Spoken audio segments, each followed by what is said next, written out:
vamos a hablar de un tema que, como dijo el pastor el domingo pasado, muy poco se habla. La verdad es que muy poco. Se deja como, bueno, ni para los institutos bíblicos lo he escuchado, ni para las clases allá arriba. Este tema creemos saberlo. Es más, creemos que está inmerso en nuestra vida cristiana, pero muchas veces fallamos en él. Y ese tema es la humildad. La humildad debería estar dentro de nuestra vida cotidiana como cristianos. Todo aquel que siga a Cristo, a Jesús, cuando estaba aquí en la tierra, deberíamos imitar, ¿cierto? Pero ¿sabe que fallamos mucho en eso? Porque la humildad no es hacia afuera, externa, sino interna. Y ciertamente se exterioriza. Pero voy a decir lo último que iba a decir en el mensaje. Lo último, las últimas palabras, las voy a decir ahora. Nadie puede fingir la humildad. Nadie finge la humildad. Porque la gente se da cuenta. Usted se da cuenta cuando alguien está siendo hipócrita con usted. Y mucho menos hacia Dios. Amén. Entonces, ¿qué es la humildad? Vamos como buen maestro a definir qué es la humildad. Como un buen maestro, ¿no? Hay varias definiciones de humildad. Vamos a tomar dos que me gustaron mucho. Y es la primera, sumisión y rendimiento. Estoy seguro que usted no tenía en su radar esa definición, porque yo tampoco. Yo definía la humildad de otra manera, pero fíjese, sumisión y rendimiento. O sea que una persona humilde es una persona que es sumisa y es una persona que se rinde.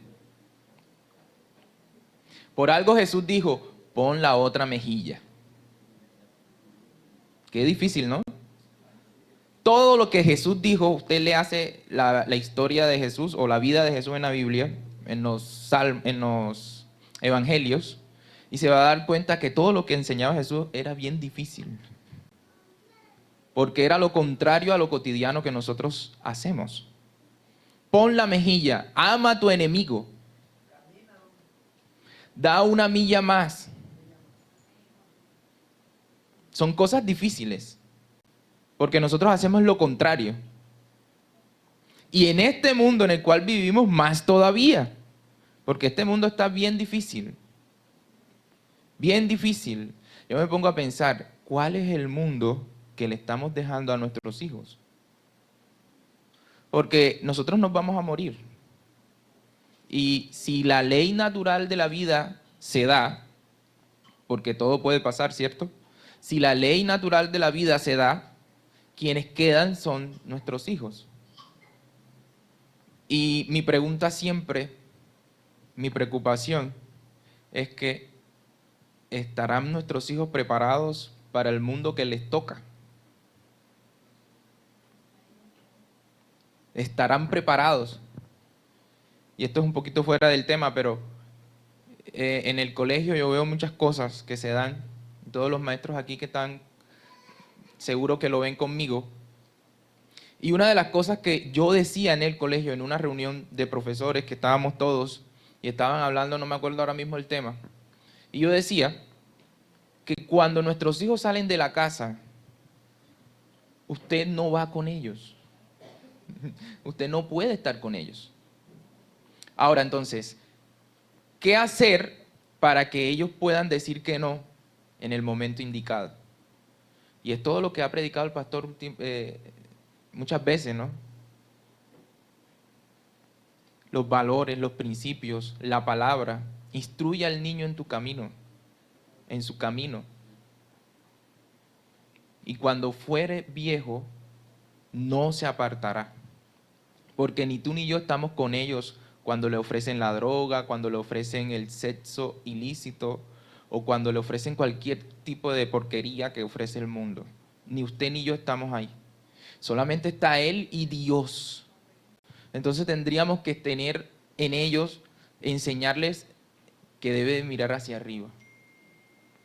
Porque Dios lo está viendo. Y ahí hemos triunfado. Hemos tenido éxitos como papás y como mamás. En otra definición de humildad que me encantó, dice, es una cualidad que implica el desapego a lo material y la ayuda al prójimo. ¿Cierto que es lo contrario a este mundo?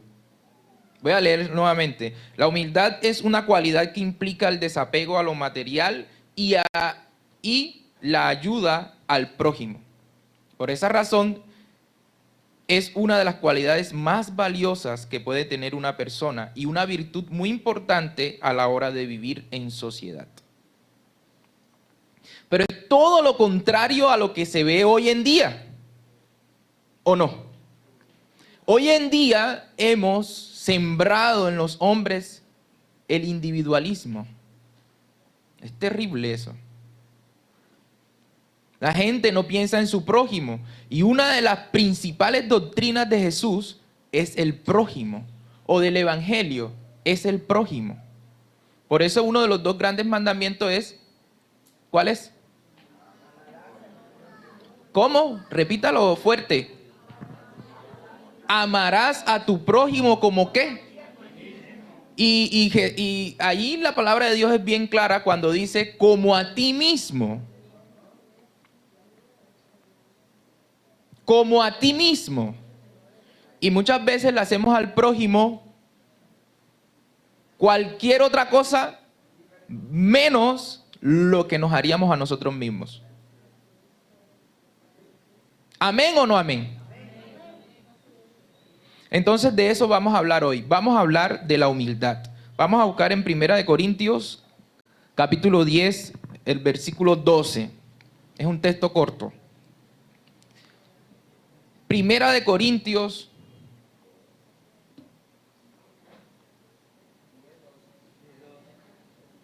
10:12, sí. 1 Corintios, capítulo 10, versículo 12. Ya, ahí está, mire. Mire lo que dice. Así que el que piensa estar firme, ¿qué? Y eso es lo que menos miramos. Voy a repetirlo. Así que el que piense estar firme, mire que no caiga. ¿Qué pasa cuando creemos estar firmes? Vamos a hablar de algunas cosas que hay que tener cuidado, en algunas situaciones de la vida en donde nosotros tenemos que tener mucho cuidado, porque nosotros creemos estar firmes. Cuando usted crea estar firme, es cuando más cuidado debe tener, porque es cuando más el enemigo lo va a atacar. Mientras que usted esté, como dice el pastor, cachurreto, está todo controlado. Pero cuando usted está firme, es cuando más va a recibir ataques del enemigo. Y es cuando usted más cuidado debe de tener, porque vas a ser tentado en la humildad. Porque es algo, como dice la Biblia, una zorra pequeña que se mete y pecamos. Y lo primero es cuando nos sentimos fuertes, así inquebrantables, que estamos bien, bueno pues, en el quinto cielo, ese no existe. No entendieron el chiste. Somos propensos, escuche bien, somos propensos a humillar y a subestimar a otros. Cuando nosotros creemos estar bien fuertes, somos propensos, se nos mete esa zorrita, a humillar y subestimar a otras personas. Vamos a leer en Josué capítulo 7, versículo 33. Vamos a leer bastante la Biblia. Josué capítulo 7, versículo 33. Es una historia muy conocida y que se ha predicado en otras, orientándolas a otra situación. ¿No tiene 33? Se equivocó la cita. Bueno, yo la voy a leer acá. Josué 7 dice, cuando volvieron a Josué, le dijeron que no suba todo el pueblo, solo 2 o 3 mil hombres subirán a Ai. No hagas cansar a todo el pueblo subiendo allá, porque ellos son ¿qué? Pocos. Voy a repetir. Josué 7, 3. Se equivocó el computador. Estoy seguro que puse 3. Y el computador dijo, pongo otro 3, 33. No puede ser. Cuando volvieron a Josué, bueno, ahora sí, cuando volvieron a Josué, le dijeron, ¿qué le dijeron? No suba todo el pueblo. ¿Qué cree usted que estaban haciendo ahí? Estaban subestimando al enemigo. Solo 2 o 3 mil hombres subirán a Ai. No haga cansar a todo el pueblo subiendo allá, ¿porque qué? Porque son pocos. Hermano, y muchas veces nosotros subestimamos a nuestros propios hermanos en la iglesia. Porque el hermanito tiene una semana de estar convertido. Y a veces el hermanito de una semana tiene más fuego. Porque tiene el primer amor encendido. Está más apasionado que muchos de nosotros, tal vez que tenemos 20, 30, 40 años de estar en la iglesia. Subestimamos porque creemos saber aún más que el hermanito. Y entonces cuando vamos a la guerra, cuando vamos a la oración de nosotros, a pelear, a buscar una bendición, salimos derrotados. Usted sabe que el contexto de esto es que había anatema, había un pecado dentro de Israel, porque había una persona que cogió lo que no tenía que coger. Ahora bien, fuera de ese contexto, entendemos que más allá de que la causa sea el pecado de esa persona, Israel subestimó a Ai, porque lo vieron pequeño. Es fácil. Le voy a decir algo, en la vida cristiana no hay nada fácil. Lo que usted crea que es fácil es difícil. Ya dijimos en el principio, es fácil poner la otra mejilla. Es fácil que una persona venga y lo agreda y usted ponga la otra mejilla, es fácil. Y hoy en día menos, porque te van catalogando, tildando, señalando, discriminando. Y si es en el mundo en el cual yo me desenvuelvo, eres débil. Por eso, hermano, ir en contra de la corriente de este mundo no es fácil. Se necesita el Espíritu Santo. Para usted poder decir no a muchas cosas, se necesita el Espíritu Santo. Por eso cuando la Biblia dice, y recibiréis poder, fíjese que la Biblia habla para ser testigos. O sea que para lo que necesitamos el poder, más allá de hacer un milagro, es para poder ser testigos y decir que no a muchas de las cosas que hoy vivimos, que son normales. Y usted tenga la suficiente valentía como para poder rechazarlas. Y en este caso, esa zorra se va metiendo. Y cuando llega el momento de tu oración, es posible que voy a utilizar un término costeño, te corretee. Y salgas corriendo. Y entonces venimos pidiendo oración en la iglesia. Algo que tú solo pudiste lograr. Vamos a Juan capítulo 21. Ya le digo el versículo. Y esta es la segunda situación. Cuando nos creemos que estamos bien firmes. Es cuando logramos pertenecer o pertenecemos dentro de la iglesia a un grupo selecto, se nos puede olvidar que Dios es quien decide todo. Cuando consciente o inconscientemente excluyes y discriminas al hermanito. Entonces, ves buscando Juan capítulo 21, versículo 20. No, Juan capítulo 21, versículo 20. Este sí creo que está bien. Claro, este sí tiene 20.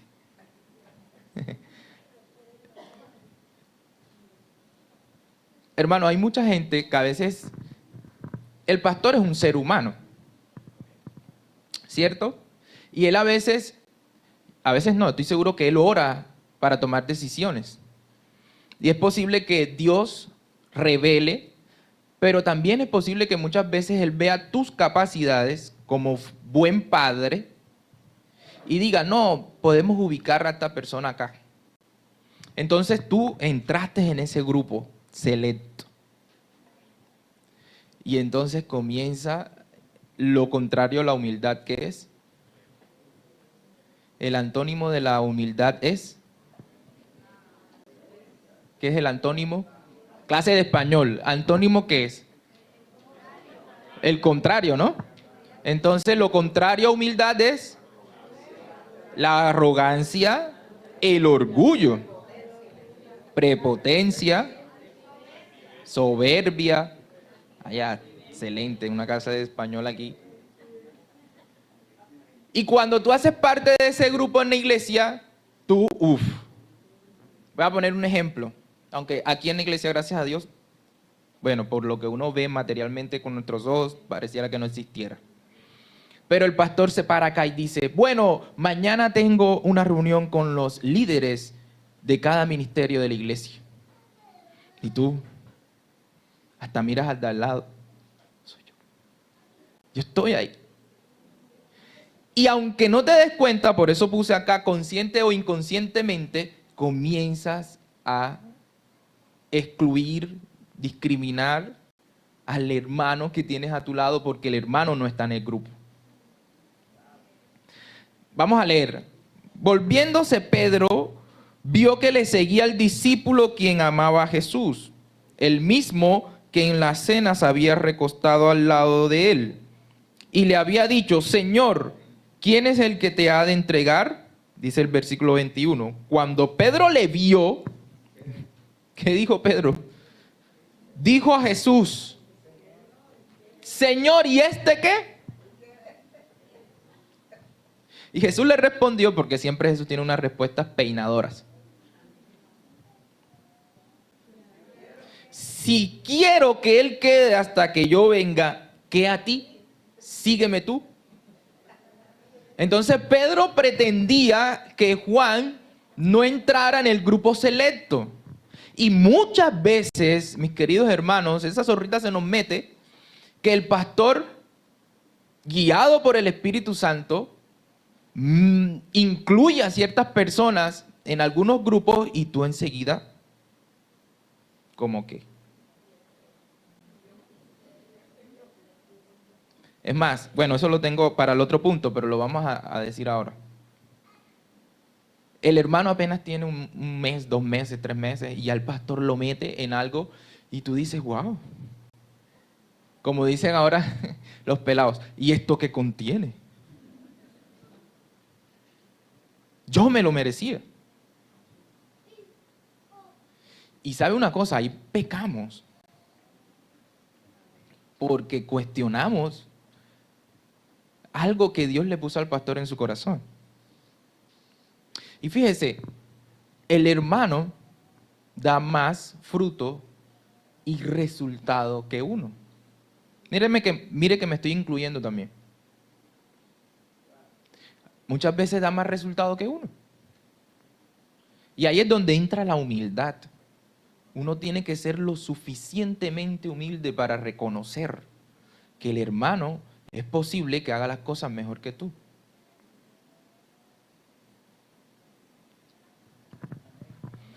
Yo no soy psicólogo, pero me toca leer muchas cosas. Y hoy en día más. Hay que leer. Porque hay veces que uno no comprende a estos muchachos de hoy en día, entonces nos toca leer. Y hay un sociólogo, bueno, ahora mismo no, si es psicólogo o sociólogo, de apellido Garnes que habla de las inteligencias múltiples, que cada quien tiene una inteligencia. Cada quien tiene una inteligencia. Y donde tú eres bueno, tal vez el de al lado no es bueno. Pero donde él es bueno, tal vez tú no eres bueno. Pero entonces se nos mete el cosquilleo de la envidia. Y no puede ser porque yo tengo 50 años y él apenas tiene 1 año. Y se nos olvida que Dios es el que decide todo. Hablemos del tercer punto, otra situación cuando creemos estar fuertes. Dice, cuando nos sentimos más dignos, tiene relación con la anterior, e importantes que los demás. Cuando nos sentimos más dignos e importantes que los demás. Y eso en la Biblia está bastante ejemplificado. En la oración del publicano, recuerdan, ¿no? En Lucas, no lo busques, Lucas capítulo 18, versículo 9 al 14. Esa oración del publicano y el fariseo y el publicano. Usted sabe que el fariseo se arrodilló y mire lo que dijo el fariseo. Yo se lo voy a leer, no lo busques. Mire, escúcheme. El fariseo, puesto de pie, miren las actitudes, puesto de pie, oraba consigo mismo de esta manera. Dios, te doy gracias porque no soy como los otros hombres. De ahí comenzamos mal. Ladrones, injustos, adúlteros, ni aun como este publicano que lo tenía al lado. Ayuno 2 veces a la semana, doy diezmos de todo lo que gano. Y le voy a decir algo que puede sonar un poco fuerte, pero cuando una persona es así y habla de esa manera, se expresa de esa manera, no es santa. No tiene santidad. Usted puede orar mucho, diezmar mucho y puede hacer todo lo religiosamente correcto, pero de santidad nada. De santidad pocón, como dicen en el argot popular. Y lo voy a explicar luego por qué. Entonces muchas personas se sienten más dignas que otras. Y fíjese lo que le respondió Jesús a Pedro. ¿Y si yo quiero qué? Bueno, ¿y si Dios quiere qué? Te vas para el infierno con tu orgullo, con tu dignidad. Si Dios quiere escoger a una persona que apenas entre por la puerta, esto es algo que se nos mete en la mente y en el corazón, hermano, es algo cotidiano. Que a veces, muchas veces lo hacemos, a veces hasta inconscientemente y no nos damos cuenta. Y estamos pecando. Y si el hermano, y si Dios quiere, y si Dios quiere, ¿tú qué? ¿Yo qué? Es más, yo no sé si al pastor le habrá pasado, pero ¿y si Dios quiere y le pone algo al pastor en su corazón que aún él mismo no quiere? Con referente a una persona. Porque Dios es el que decide. No ni usted ni yo. Y Él es el que sabe quién es digno y quién no es digno. Él es el que conoce y escudriña los corazones. Porque muchas veces en el exterior somos santos. Pero en el interior. Ya les decía Jesús, sepulcros blanqueados a los sacerdotes. Porque quien conoce es Dios. Vamos a leer rápidamente en Lucas capítulo 19, el versículo 5 al 7. Lucas capítulo 19 del 5 al 7, ese sí lo vamos a leer. Dice, cuando Jesús llegó a aquel lugar, mirando hacia arriba le vio y le dijo, Zaqueo, date prisa, desciende, porque hoy es necesario que pose yo en tu casa. Entonces él descendió a prisa y le recibió gozoso. Al ver esto, todos ¿qué? Murmuraron, diciendo que había entrado a posar con un hombre pecador. Miren, ahí están los dignos hablando. Bueno, ¿y ese hermanito por qué está ahí? ¿Y ese hermanito por qué está allá? Y comenzamos a cuestionar y a cuestionar y a cuestionar y terminamos murmurando. Y la murmuración es un pecado. ¿O no? A veces usted dice, yo no murmuro. Pero cuando comenzamos a hablar y a hablar y a hablar y a cuestionar y a cuestionar y a cuestionar, terminamos murmurando. Amén. Entonces usted no debe de cuestionar tanto.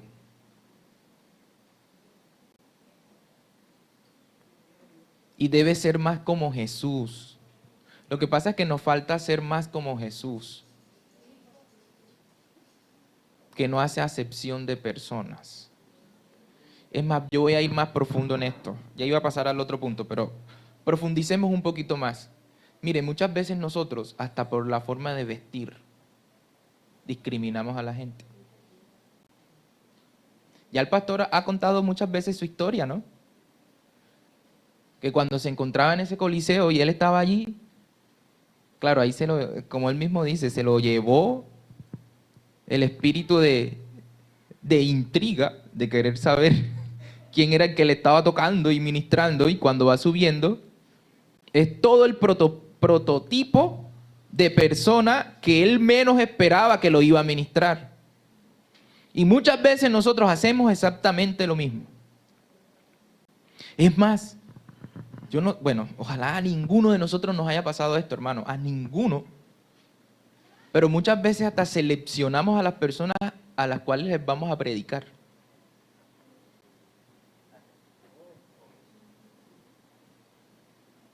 Muchas veces nosotros vamos a hacer la campaña evangelística y vamos caminando y vamos buscando un prototipo de persona. Que esté bien vestida, que huela bien, que la veamos cuerda. Y vamos a ver que Jesús llamó al más pecador de todos ellos. Y se fue para la casa del más pecador. Y habló con una que estaba en medio de la situación más vergonzosa que podía haber en Israel, cuando la encontraron en adulterio. Y Jesús habló con esa persona. Entonces a veces nosotros vamos por la calle, vamos a evangelizar y buscamos un prototipo de persona. Y nos pasa por al lado, voy a decirlo de esta manera, un harapiento, y lo dejamos pasar. No, ese no necesita a Jesús.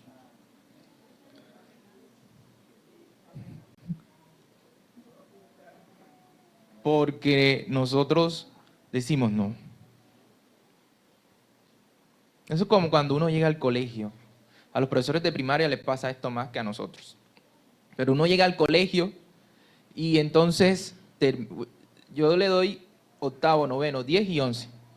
Entonces hay un noveno que termina la educación física antes de que yo le dé clase. O sea, ellos hacen educación física antes y después del descanso y yo le doy después de la educación física. Imagínense.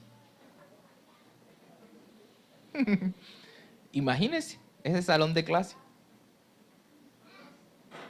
Y bueno, se está grabando. Hay algunos que como están en su proceso de hormonas y todo eso, y concentran un olor, como cuando vienen esos extranjeros de por allá, que tienen 20, 30 días sin bañarse. ¿Y usted cree que yo estoy en la clase así? ¿Y voy a dar mi clase así? No. No puedo discriminar. Yo doy mi clase normal, ahí oliendo. Y lo peor es que a veces vienen a abrazarlo a uno. Y uno tiene que abrazarlo, porque muchas veces me ha pasado que a veces usted no sabe por qué le vienen a pedir un abrazo. Bueno, uno sabe acá desde el punto de vista espiritual, pero muchos profesores, pero no sabe si ese abrazo le va a cambiar la vida. Porque muchos de ellos vienen, y esto se aplica a lo que estamos hablando, muchos de ellos vienen con tantos problemas que vienen pensando en quitarse la vida. ¿Con cuántos he hablado yo así, en esa situación? ¿Y qué decir? Porque es muy fácil, ¿no? Acá uno predicar y decir, pero ¿qué decir en el momento que viene esa persona que quiere quitarse la vida y te pone todos los argumentos como para decir que sí? Entonces el Espíritu Santo que le tiene que revelar a uno, ¿no?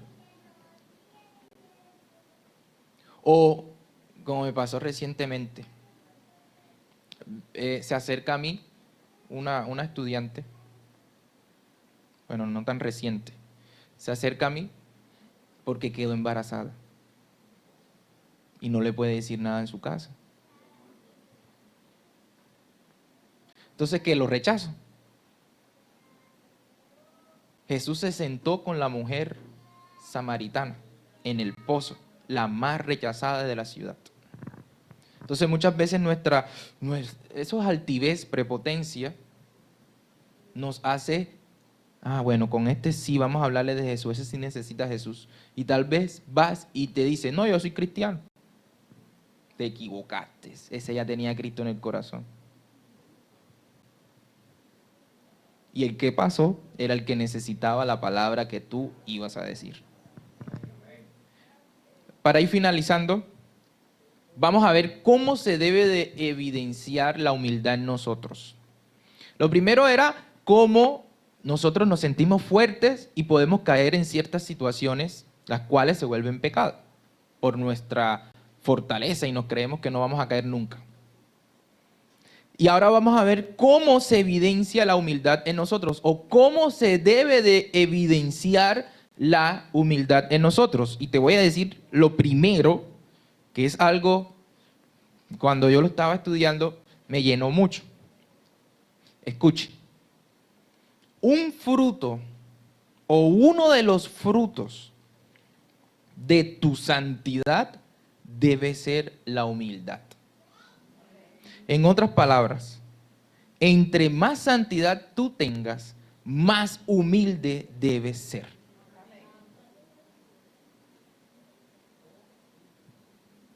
Yo y nosotros acá, los que tocamos, aunque ya hay algunos diferentes, pero los que comenzamos, por eso somos así.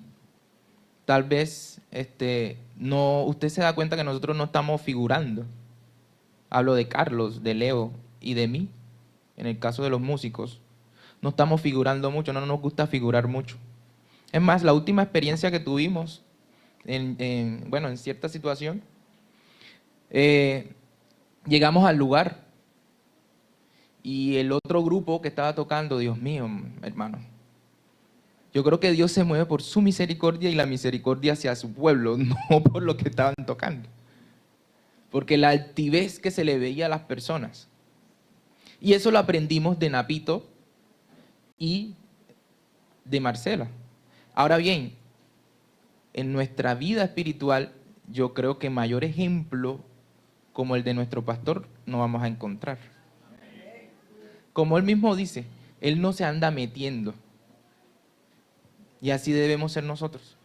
No leí una cita anterior por cuestiones de tiempo, pero en la palabra de Dios habla de una parábola que es mejor no sentarse en la silla sin saber, porque puede llegar el dueño de la silla y te avergüenza quitándote del puesto. Entonces, más ejemplo aquí en esta iglesia de humildad, creo que no tenemos. Y eso se determina en tu santidad. ¿Por qué? En Mateo capítulo 11, versículo 29, este capítulo o este versículo nosotros lo entendemos de muchas formas, pero mire la aplicación que dio el Espíritu Santo en esta ocasión. Mateo capítulo 11, versículo 29 dice, llevad mi yugo sobre vosotros y aprended de mí, que soy ¿qué? Y hallaréis descanso para vuestras almas. Por lo regular lo entendemos que cuando uno está angustiado, que tiene que llevar el yugo de Jesús, pero fíjese en esto. Jesús se muestra como ejemplo de humildad y mansedumbre. ¿Por qué? Él era puro y sin manchas. Y aún así se negó a sí mismo por nosotros. Me voy a explicar. Entre más santidad tenga uno, más humildad debemos tener, porque parte de la humildad es negarse a sí mismo por el que tienes al lado. Es negarte, es no pensar tanto en lo material, como decíamos en el principio. Y Jesús aquí muestra o da el ejemplo más grande de humildad. Que siendo Dios, dice la palabra que no le importó, sino que se despojó y se humilló. ¿Qué más muestra de humildad? Y dice la palabra que él era sin manchas, puro, santidad. Entonces, entre más santidad usted tenga o busque, se debe de ver en usted mayor humildad. Hay mucha gente que predica,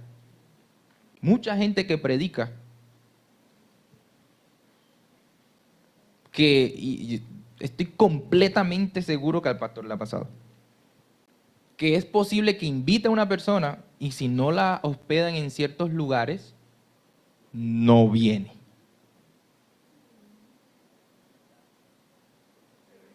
Y entonces, desde el punto de vista exterior, son los más santos del mundo. ¿Y dónde está la santidad si no tienes humildad? Entonces, para que vaya, como dice el pastor, ¿a dónde fue que fue el pastor? El primer pueblo, ¿cómo es? Mosquito, ¿cómo es? La mosca. La mosca, el mosquito, allá como se dice vulgarmente aquí en la costa, allá por donde el mosquito dejó el trinche, ¿no es? El diablo dejó el trinche. Imagínense. Yo estoy seguro que si a nuestro pastor lo invitan otra vez, va. ¿Usted cree? Y no creo que ponga tanta traba, como se dice vulgarmente. Fíjese, Jesús, mira lo que les voy a decir. Jesús nació en el pesebre. El lugar más pobre, y voy a llamarlo de esta manera y espero no pecar, miserable de ese momento. O sea, no había lugar más sucio, porque acá cuando hacen la Navidad lo ponen bien bonito. Los que han tenido la oportunidad de estar en un lugar como ese, sabemos que eso es, voy a utilizar una palabra fuerte, eso es porquería. Ahí están el estiércol de los animales, etcétera. Y Jesús nació ahí. ¿Amén o no amén? Jesús se desplazaba caminando, con sus abarcas, con sus chancletas. Jesús se quedó en un pozo a pleno sol caliente, hablando con una mujer pecadora. Jesús iba a las ciudades y fíjense que en un pasaje de la Biblia le habla, si más no me equivoco, que le decía, bueno, y el Hijo de Dios no tiene casa. Le decía a uno de sus discípulos. Porque Jesús seguro que iba a las ciudades y tal vez se quedaba durmiendo en lugares donde no era posible dormir.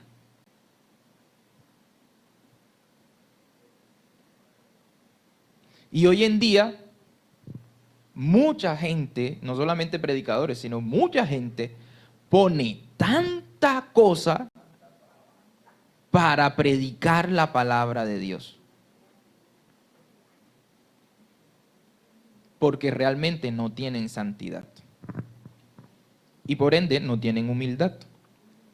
Lo segundo en que se evidencia la humildad en nosotros es cuando estamos en una posición de poder. No importa cuál sea, y estás en santidad, tu situación normal, escúcheme bien, debe ser la humillación hacia el Padre. No importa tu posición, tú siempre tienes que estar humillado delante del Padre. Esa debe ser nuestra situación normal. Demostrando nuestra dependencia hacia Él. ¿Amén o no amén? Ahí también se demuestra tu humildad. Cuando a pesar de donde estés, eres dependiente de Dios. Y no importa dónde llegues, eres dependiente de Dios. Amén. Mucha gente piensa que es con su propia fuerza. Si fuera por mi propia fuerza, no estuviera donde estoy. Porque Dios a través de muchos milagros nos pone en posiciones.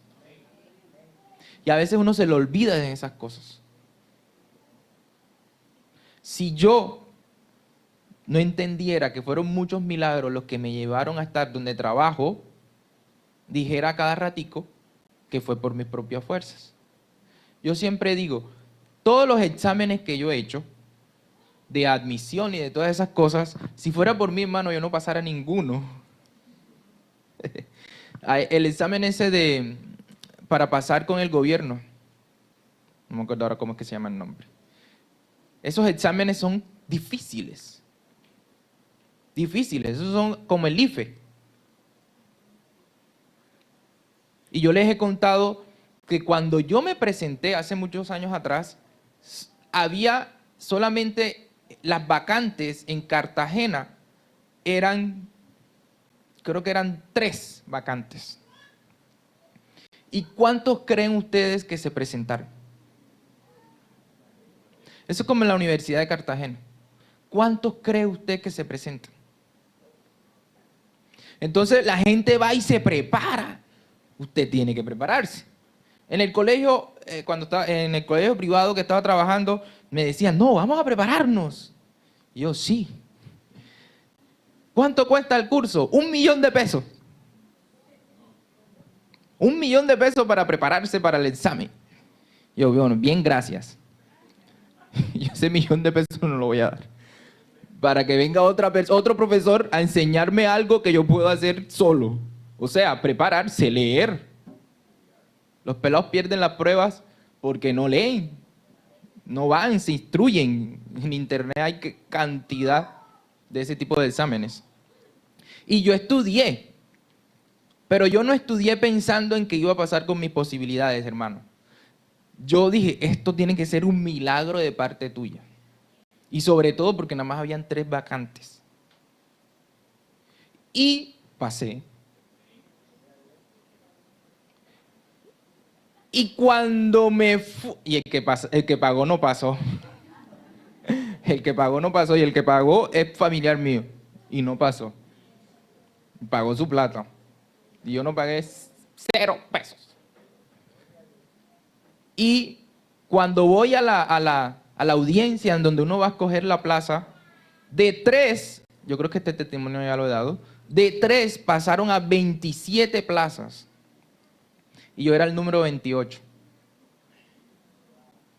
Pero usted sabe que eso, bueno, usted no sabe, le digo que eso es por porcentaje. Entonces siempre invitan a como 3 o 4 más para que vayan y se presenten por si acaso no van algunos. Efectivamente, hermano, yo era el número 28, eran 27 plazas que habían aparecido, pero el día que fui no fueron 10. Pasé de 28 ¿a qué? A ver, los matemáticos. A 18. y pude escoger mi plaza. Eso lo hice yo. Dios.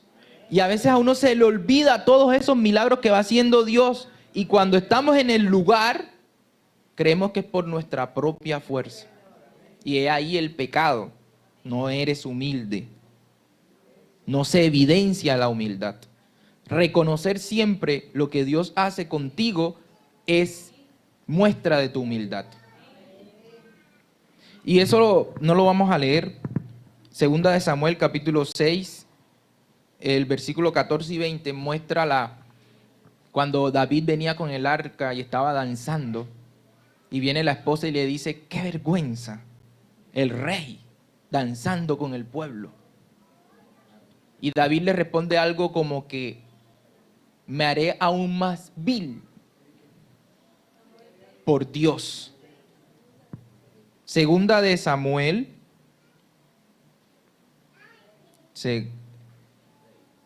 capítulo 6, versículo 14, 20. Segundo. Capítulo 6, versículo 14 y luego pasa al 20. El rey no le importó, danzó. Y a mucha gente aquí, porque no voy a decir que en otra iglesia, sino a mucha gente aquí que me está viendo ahora, le da pena alzar los brazos. Le da pena dar un brinquito. Le da pena sacar el pie derecho y el izquierdo. Yo soy baterista, pero soy más rítmico para bailar. Eso es una paradoja. Sí, es una qué paradoja. Pero no sé bailar. Cuando cierra los ojos y medio ve que se le está asomando una lágrima, las lágrimas que se salen no se pueden meter más, hermano.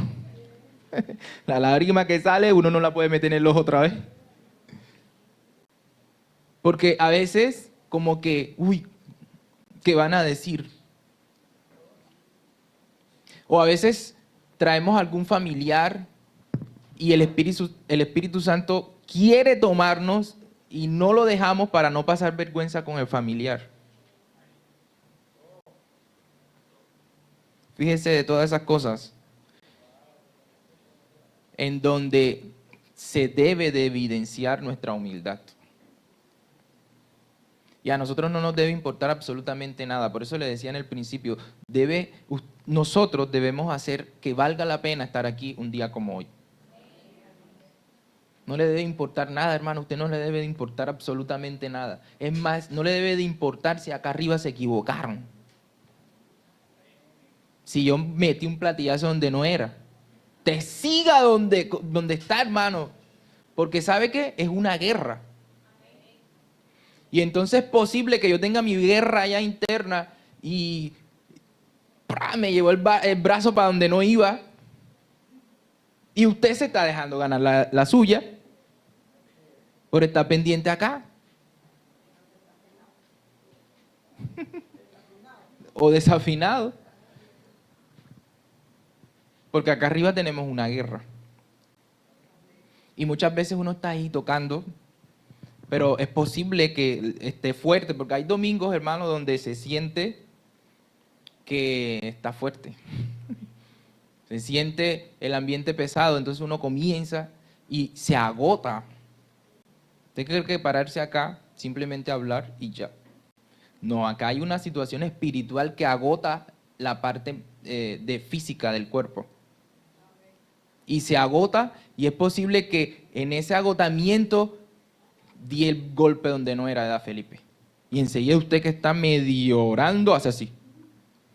Hermano, usted tiene que concentrarse ahí. Porque estás adorando a Dios. Amén. Y para finalizar,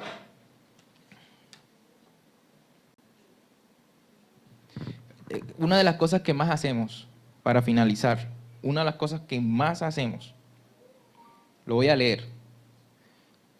¿Cómo se debe de evidenciar también tu humildad? Te debe de llevar a no juzgar a los demás. La humildad se demuestra cuando usted no es una persona, voy a inventarme una palabra acá, juzgante, que va juzgando a todo el mundo y señalando. Entendemos entonces que somos seres humanos los cuales podemos fallar. Yo no necesito gritar así, hermano, no soy de gritar. Pero sé que la palabra y el Espíritu Santo está hablando. La persona más poderosa del cosmos, la persona más poderosa del cosmos nos habla de la humildad. ¿Sabe cuál es la persona más poderosa del cosmos? Jesús. Pronunciando las palabras más poderosas en la cruz. Si de todas las palabras que pronunció Jesús en la cruz, yo creo que estas son las más poderosas. Perdónalos, porque no saben lo que hacen. Lucas capítulo 23, versículo 34.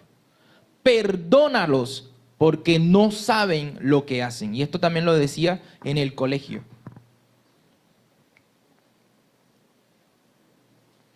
¿Y qué es lo que hacemos nosotros?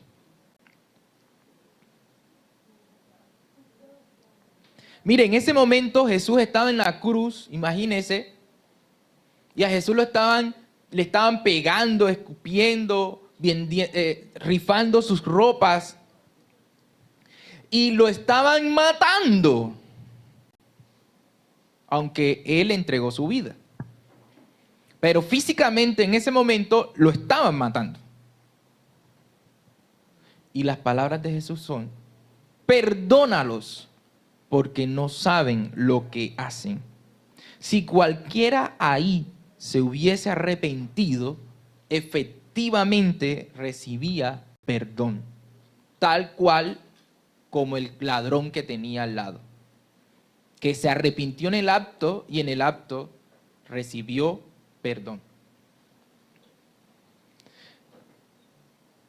Hablar a la gente de pecado o hablarle a la gente de pecado, ojo a lo que le voy a decir, no implica que tú lo condenes por sus actos. Voy a repetirlo. Hablar a la gente del pecado, o sea, cuando usted le habla a la gente del pecado, no implica que tú lo condenes por sus actos. O sea, tú no tienes el poder para condenar a nadie. Juan capítulo 16, 8 y 11, Juan capítulo 16, 8 y 11 dice, y cuando Él venga, convencerá al mundo de pecado, de justicia y de juicio. Juan 16, versículo 8 al 11. Y cuando Él venga, convencerá al mundo de pecado, de justicia y de juicio. ¿Quién viene? El Espíritu Santo. Jesús les está diciendo a sus discípulos. Entonces muchas veces cuando nosotros estamos hablando con una persona, yo no sé si nos pasamos de fanatismo, yo no sé. Comenzamos a condenar a esa persona. En vez de a través del amor llevarlo a Cristo, lo que le estamos haciendo es a través del odio llevarlo al diablo. Porque comenzamos a acusarlo. Pecador, pecador, pecador, sí, ta, ta, ta. No es que no debes de evidenciar lo malo que hace la persona, pero debes de llevarlo al arrepentimiento. Y debes de entender que no eres tú, que es el Espíritu Santo quien lo convence. Entonces mucha gente, creyendo que somos nosotros, comienza a hablar y hablar y hablar, y esa persona sale más condenada que rescatada. Es más, esa persona a veces sale queriéndose quitar la vida porque ya no hay más esperanza.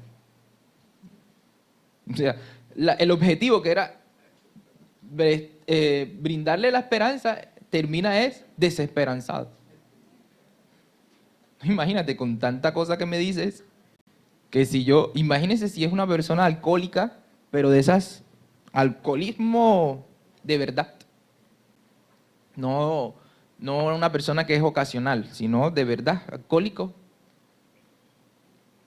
Y usted comienza a decirle que, y ese día tomó.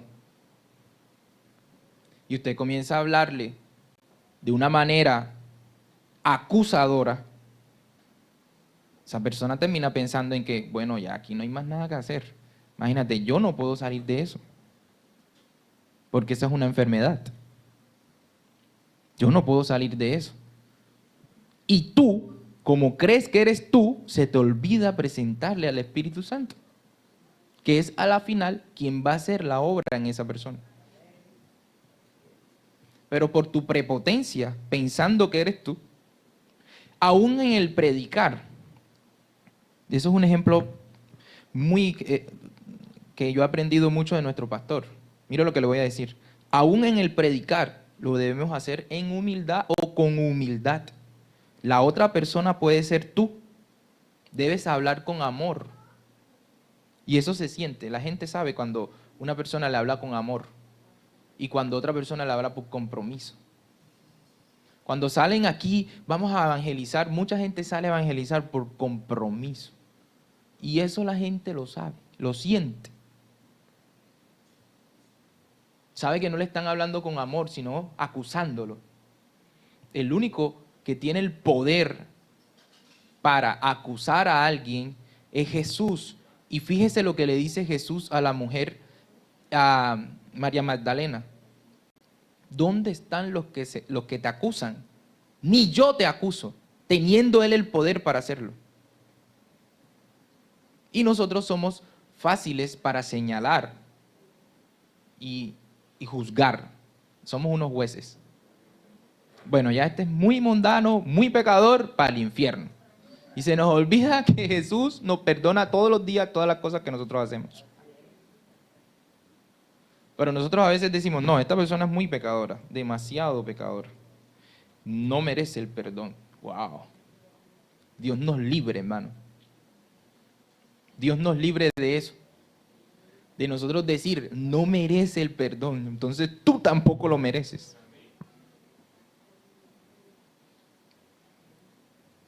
Cierre sus ojos allí donde está.